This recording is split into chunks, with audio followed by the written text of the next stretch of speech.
बड़ी खबर पटना से आई है, जहां पटना के मशहूर व्यवसायी और बीजेपी के नेता डॉक्टर गोपाल खेमका की हत्या की सनसनीखेज वारदात की खबर सामने आ रही है। इस वारदात ने पूरे बिहार को हिलाकर रख दिया है। आइए इस वीडियो में हम जानेंगे कि आखिरकार बीती रात क्या हुआ और पटना पुलिस की जांच अभी तक कहां तक पहुंची है और इस हत्याकांड पर बिहार की राजनीति में किस तरह की रिएक्शन सामने आ रहे हैं, खासकर पप्पू यादव, तेजस्वी यादव और कांग्रेस नेताओं की ओर से। आपको बता दें, बिहार की राजधानी पटना में बेखौफ अपराधियों ने एक मशहूर कारोबारी गोपाल खेमका को गोलियों से भून डाला बीती रात।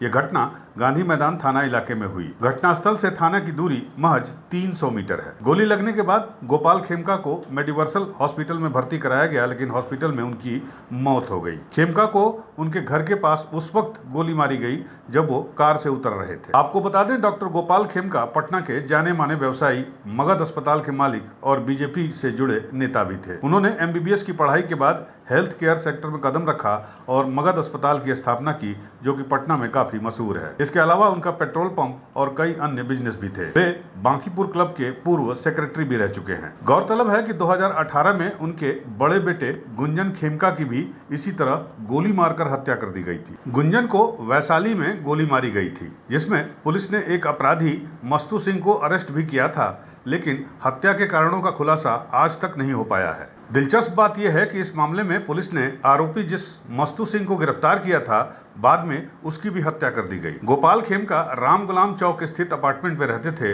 जहां उनके पहुंचने के पहले से ही अपराधी घात लगाकर छिपे हुए बैठे थे। गाड़ी से उतरते ही उन्होंने खेमका को गोली मार दी और फरार हो गए।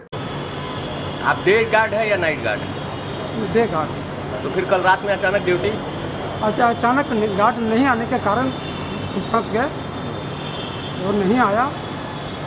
हमने वो खबर दिए सेक्रेटरी को कि हाँ वो नहीं आया है। नाइट गार्ड का क्या नाम है जो नाइट गार्ड में रहता है? बिट्टू। तो अचानक क्यों नहीं आया था? क्या कुछ जानकारी दी उसने?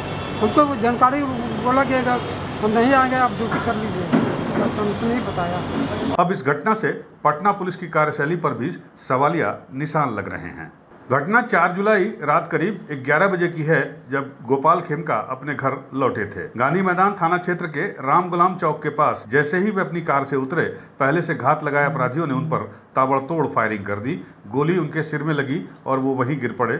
हमलावर बाइक से फरार हो गए। पुलिस को सूचना दी गई। पुलिस सूचना मिलते ही मौके पर पहुंची, लेकिन परिवार वालों का आरोप है कि पुलिस मौके पर 1.5 घंटे से देरी से पहुंची। पुलिस को घटनास्थल से एक गोली और एक खाली कारतूस बरामद हुआ है और पुलिस ने आसपास के CCTV फुटेज खंगालने शुरू कर दिए गए हैं। इस बीच 5 जुलाई की सुबह मुख्यमंत्री नीतीश कुमार ने एक हाई प्रोफाइल मीटिंग की और DGP से इस पूरे मामले की जानकारी हासिल की। साथ ही इस हाई प्रोफाइल मर्डर केस की जांच के लिए एक SIT स्पेशल इन्वेस्टिगेशन टीम का गठन कर दिया गया है। इस परिवार पर लगातार हमले होते रहे हैं। 2018 में उनके बेटे गुंजन खेमका की हत्या वैशाली में फैक्ट्री के बाहर कर दी गई थी। कुछ महीने पहले गोपाल खेमका के छोटे बेटे पर भी गोली चलाई गई थी, लेकिन वो बाल बाल बच गए थे। परिवार के ऊपर लगातार हो रहे हमलों से परिवार में दहशत का माहौल है। परिवार ने पुलिस पर आरोप लगाया है कि घटना के करीब 1.5 से 3 घंटे के बाद पुलिस मौके पर पहुंची। स्थानीय सेंट्रल SP दीक्षा के बारे में भी ये कहना है कि वो भी देर से पहुंची। परिवार और स्थानीय लोगों ने पुलिस की लापरवाही और सुस्त कार्रवाई पर सवाल उठाए हैं। जी, 4 तारीख की रात को यह सूचना अभी प्राप्त हुई है कि 11:40 के आसपास होटल पनाश के पास ये अपार्टमेंट्स हैं, एग्जीबिशन रोड के पास में, गांधी मैदान साउथ साइड, जहाँ पे एक मशहूर बिजनेसमैन जो हैं पटना के, उनको गोली लगने से उनकी मृत्यु हो गई है। उसी की जांच पड़ताल पुलिस कर रही है। स्पॉट पे है, देखा जा रहा है कि वहाँ पे खोखा और जो है गोली इत्यादि है। स्पॉट को सिक्योर किया गया है और FSL को बुलाया जा रहा है। बाकी की कार्रवाई की जा रही है। कैमरास वगैरह को भी खंगाला जा रहा है। कितने की संख्या में आरोप है कि 1.5 घंटे के बाद पुलिस पहुंची है? जी, जैसे ही पुलिस को सूचना मिली, पुलिस तुरंत इनके जो है, इन्होंने हॉस्पिटल में सूचना दी थी, वहाँ पे हॉस्पिटल पे पुलिस पहुँच गई थी। वहाँ से जो स्पॉट के बारे में बताया गया, तो स्पॉट पे भी पुलिस तुरंत पहुँच गई है। पेट्रोलिंग टीम आसपास ही है, यहीं पे उनके स्पॉट्स भी हैं। उनको जैसे सूचना लगी तो वो पहुँचे। इन्फॉर्मेशन जैसे ही मिली तो पुलिस ने रिस्पॉन्ड किया है। कितने की संख्या में अपराधी थे? गोली एक लगने की सूचना है। अपराधी ही एक अभी तक प्रतीत हो रहा है। इस पूरे मामले की मॉनिटरिंग बिहार के डीजीपी विनय कुमार ने खुद शुरू कर दी है और एसआईटी ने अपना काम शुरू कर दिया है। अब इस घटना के बाद से राजनीतिक सरगर्मी भी तेज हो गई है। पप्पू यादव ने घटना के तुरंत बाद खेमका के घर पहुंचकर परिवार को सांत्वना दी। उन्होंने सोशल मीडिया पर भावुक पोस्ट किया कि इस बच्चे को क्या दिलासा दूं। 7 साल पहले बड़े बेटे की हत्या हुई थी, अब पिता की। अगर सरकार ने पहले ही सख्त कार्रवाई की होती तो आज ये दिन नहीं देखना पड़ता। बिहार में कोई सुरक्षित नहीं है और बिहार अपराधियों का अभ्यारण्य बन गया है। मैं पहले नहीं पहुंच जाता हूं, मैं सीमांत से आ ही रहा था। पुलिस 2 घंटे के बाद पहुंची, मेरे पहुंचने के 1.25 घंटे के बाद। कितने निष्क्रिय है पुलिस यहाँ? सर, मैं पुलिस पर नहीं, कितने निष्क्रिय यहाँ की सत्ता, कितने निष्क्रिय यहाँ के नेता, और इन नेता और अपराधी माफियाओं के गठजोड़ से ये हत्या हुई है। मैं सीबीआई इंक्वायरी चाहता हूँ सर, उसके अलावा कुछ नहीं। इसकी जांच हो, इस परिवार की पूरी न्यायिक जांच हो। इसके बच्चे को मारा गया माफिया था कि नहीं, क्यों वो केस खत्म कर दिया गया? सर, ये हत्या, ये अपराधी थे, ये बालू माफिया थे, ये जमीन माफिया थे। इनको अपराधी ने नहीं मारा, इनको नेता, पदाधिकारी और जमीन माफिया के नेक्सस ने मारा है सर, अपराधी ने नहीं मारा। उधर नेता प्रतिपक्ष तेजस्वी यादव ने भी सरकार पर तीखा हमला बोला है। उन्होंने एक्स पर पोस्ट करते हुए लिखा कि थाने से चंद कदम दूर पटना में बड़े व्यापारी की हत्या। हर महीने बिहार में सैकड़ों व्यापारियों की हत्या हो रही है, लेकिन इसे जंगल राज नहीं कह सकते। ये जंगल राज नहीं है तो क्या? उन्होंने कहा कि सरकार मीडिया मैनेजमेंट छवि सुधार में लगी है, जबकि अपराधी खुलेआम घूम रहे हैं। जाने माने व्यवसायी उद्योगपति जिनकी कल देर रात पटना राजधानी में सबसे बड़े पॉश इलाके में गोली मारकर अपराधियों ने हत्या कर दी। अब इससे बड़ा गोली मार सरकार का उदाहरण कुछ मिल नहीं सकता है कि बिहार में अपराधी राज किस तरह कायम है, गुंडा राज, राक्षस राज। ये गोली मार सरकार हो गई है नीतीश सरकार, और यहाँ पर चीख पुकार चित्कार हाहाकार मचा है। चुनाव में ही सारी हत्याएं क्यों? ये चुनाव का सवाल नहीं है, किसी की जान जा रही है। तेजस्वी जी लगातार नेता विरोधी दल सरकार को क्राइम बुलेटिन जारी कर आईना दिखा रहे हैं कि बिहार की क्या स्थिति है। अपराधियों को सत्ता का संरक्षण मिला हुआ है। आदरणीय प्रधानमंत्री जी बताएं कि बिहार में इसे किस राज की संज्ञा दी जाए। इधर देख के ये लोग जंगल राज का राग अलापते हैं, वो बताएं ये महाजंगल राज, राक्षस राज नहीं, अपराधी राज नहीं तो और क्या है? जब दिन दहाड़े सरकार के नाक के नीचे 2 घंटे बाद, हत्या के 2 घंटे बाद पुलिस यही सबसे बड़ा सवाल है कि किस तरह से निकम्मी नकारा खटारा सरकार जो तेजस्वी जी बोलते हैं वो सही साबित हो रहा है। अपराधियों को सत्ता का संरक्षण होता है तो पुलिस प्रशासन भी पंगु हो जाता है। लेकिन उधर इस मामले में कांग्रेस के प्रदेश अध्यक्ष राजेश राठौर का कहना है कि सरकार को इसकी जिम्मेदारी लेनी चाहिए। गोपाल खेमका की हत्या, पहले उनके बेटे की भी हत्या हुई थी, फिर भी सरकार ने इस परिवार को सुरक्षा नहीं दी।